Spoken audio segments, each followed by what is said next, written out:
He playing really intelligent game. Concentration was unbelievable, and I'm happy for them. Rafael strike kembali dalam 2 sekuens terakhir dengan menjadi pemain yang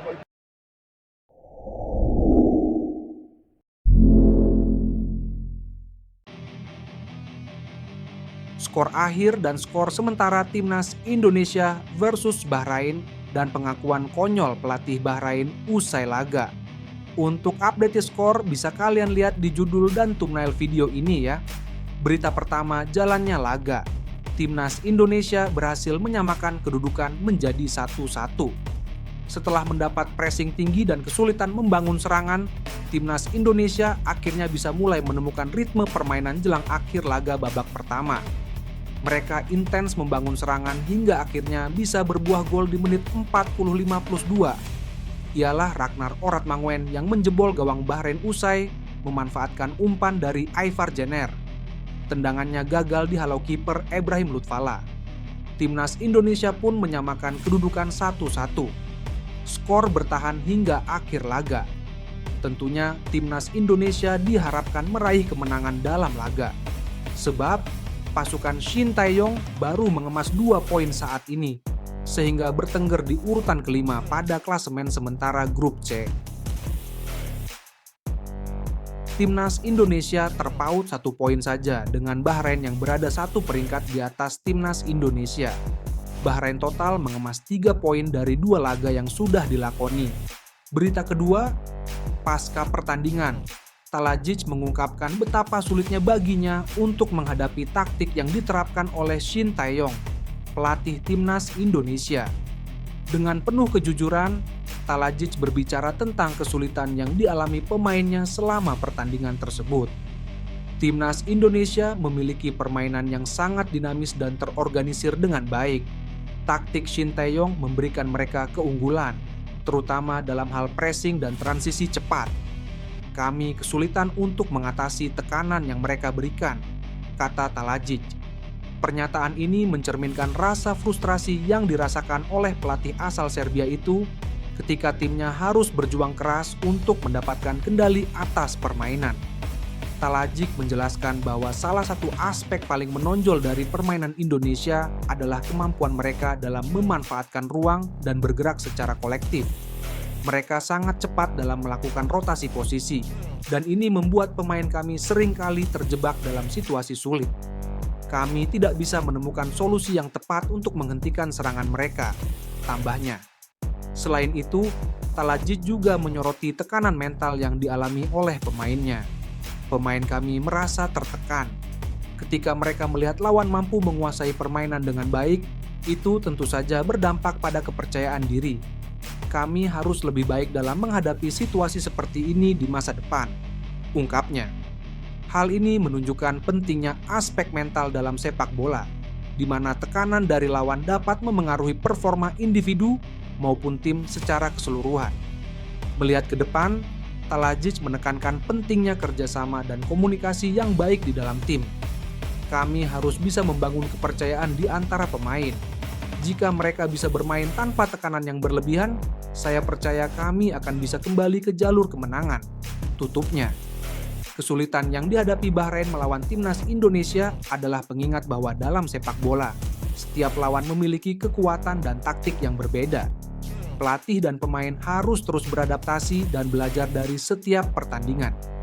Bagi Talajic dan timnya, ini adalah tantangan yang harus dihadapi dengan semangat juang yang tinggi dan komitmen untuk berkembang. Dengan pengalaman ini, mereka diharapkan dapat tampil lebih baik di laga-laga mendatang. Sebanyak 4 pemain timnas Indonesia tak masuk daftar susunan pemain dalam laga lawan Bahrain, Kamis, 10 Oktober 2024.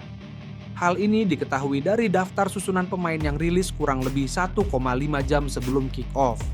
Memang sesuai regulasi, setiap tim hanya bisa mendaftarkan 23 pemain untuk skuad final di setiap pertandingan. Sementara kali ini, Shin Tae-yong memanggil 27 pemain yang dibawa ke Bahrain.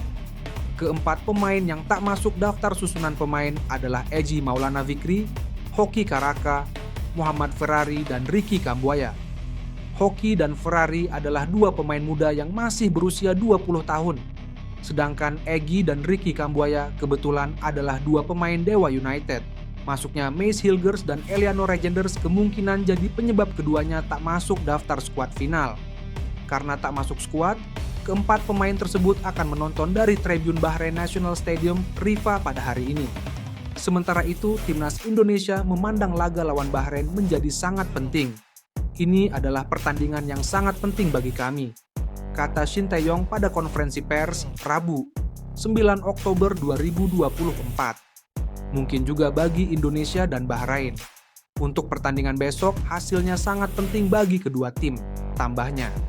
Dari sisi pemain, Calvin Verdong sangat optimistis Garuda bisa membawa pulang poin penuh dari Bahrain. Saya rasa kita harus bermain kompak secara tim, ujar Calvin Verdong. Dan kita harus tampil agresif karena mereka memiliki beberapa pemain berkualitas. Jadi kekompakan dan agresivitas adalah hal yang penting di pertandingan besok, tambahnya. Luar biasa. Bek timnas Indonesia lagi-lagi berpeluang bikin sejarah berkelas ini di timnas Indonesia di kualifikasi Piala Dunia 2026. Asnawi bahkan sempat mengemban tugas sebagai kapten tim.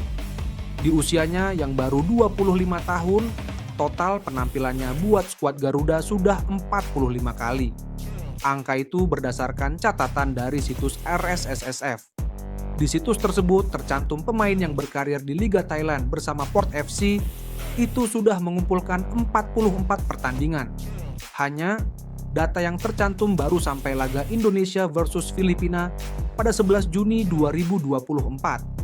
Setelah pertandingan tersebut, Asnawi sempat bermain sekali kala menghadapi Arab Saudi pada 6 September 2024. Pada pertandingan pertama grup C putaran ketika kualifikasi Piala Dunia 2026 zona Asia tersebut, dia menjadi pengganti Sandy Walsh, pemain kelahiran Makassar 4 Oktober 1999. Tersebut masuk di menit ke-68. Dia tak dimainkan pelatih Shin Tae-yong saat Indonesia menjamu Australia. Tambahan sebiji ciap di timnas Indonesia tersebut membuatnya kini mendekati catatan legenda sepak bola Indonesia, Budi Sudarsono. Penyerang yang dijuluki si ular piton itu mengemas 46 penampilan buat Indonesia dengan tambahan catatan mencetak 16 gol. Bila dimainkan oleh Shin saat melawan Bahrain atau Cina di rangkaian FIFA Matchday pada Oktober ini, Asnawi akan menyamai rekor sang legenda. Bicara soal Budi, dia terlibat erat dalam kemenangan 2-1 Indonesia atas Bahrain di Piala Asia 2007. Dirinya menjadi pencetak gol pembuka skor dalam laga yang digelar di Stadion Utama Gelora Bung Karno, 10 Juli 2007. Bahrain sempat menyamakan kedudukan via Syed Mahmud Jalal, tetapi Bambang Pamungkas membuat SUGBK kembali bergemuruh via golnya. Selain Asnawi, ada dua nama pemain senior lain yang juga masuk dalam skuad Shin Tae-yong kali ini. Witan Sulaiman mengemas 46 penampilan di timnas Indonesia, kemudian ada Pratama Arhan yang mengumpulkan sebiji penampilan lebih banyak. Asnawi di level timnas belakangan jarang ditampilkan sebagai starter tetapi tidak di level klub. Dia selalu bermain bersama Port FC pada musim ini. Dalam 9 laga yang sudah bergulir di Thai League 1, dirinya selalu mentas. Meski nirgol dan baru membuat sebiji assist, pelatih Rangsan Phaiwachaichok terus menjadikan Asnawi sebagai andalan. Dia serba bisa karena sanggup bermain multi posisi. Entah sebagai bek kanan, gelandang tengah, sampai penyerang sayap. Hal ini tercermin saat menghadapi Nakhon Pathom pada pekan ke-9 Liga 1 Thailand, di mana dirinya dimainkan sebagai winger.